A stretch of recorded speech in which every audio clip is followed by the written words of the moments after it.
বিশ্ব বরেণ্য আলেমদ্বীন, জাতির শ্রেষ্ঠ সন্তান শহীদ আল্লামা দেলোয়ার হোসাইন সাঈদী হুজুরের দ্বিতীয় মৃত্যুবার্ষিকীতে অফুরন্ত শ্রদ্ধা যে আজ 14ই আগস্ট জাতির শ্রেষ্ঠ সন্তান, কোটি কোটি মানুষের হৃদয়ের স্পন্দন শহীদ আল্লামা দেলোয়ার হোসাইন সাঈদী হুজুরের দ্বিতীয় মৃত্যুবার্ষিকী।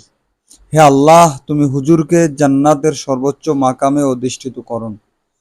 হে আল্লাহ, তুমি কোরআনের পাখিকে জান্নাতের পাখি হিসাবে কবুল করো। হে আল্লাহ, তিনি জীবিত থাকা অবস্থায় আমির জামাত ডাক্তার শফিকুর রহমান যখন তার সাথে শেষ সাক্ষাৎ করেছিলেন, তখন তিনি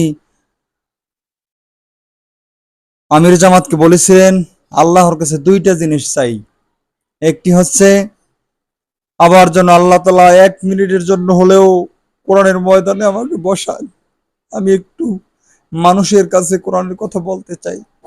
আর দ্বিতীয়টি হচ্ছে আল্লাহ পাক আমাকে যেন তার ঘর কাওবা শরীফ জিয়ারত করান। আল্লাহু আকবার। তা আল্লাহকে বলবো, আল্লাহ, সাঈদী হুজুরের তুমি এই দোয়া দুনিয়ায় বসে কবুল করো নাই।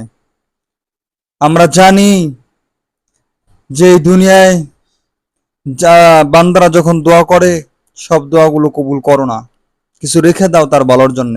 আল্লাহ গো, তা আমরা চাই দুনিয়ায় বসে যখন তিনি তাফসির করতেন, কোরআনের কথা বলতেন, সেইভাবে আল্লাহ তাআলা তুমি আখেরাতে ও জান্নাতের ভিতরে এরকমের একটা আসরে কোরআনের পাখিকে দিনের আলোচনা করার তুমি তৌফিক দিয়ে দাও।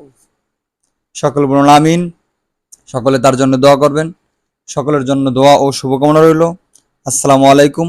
চ্যানেলটি সাবস্ক্রাইব করে আরো নতুন নতুন ভিডিও দিতে আমাকে উৎসাহিত করুন। লাইক, কমেন্ট, শেয়ার করুন।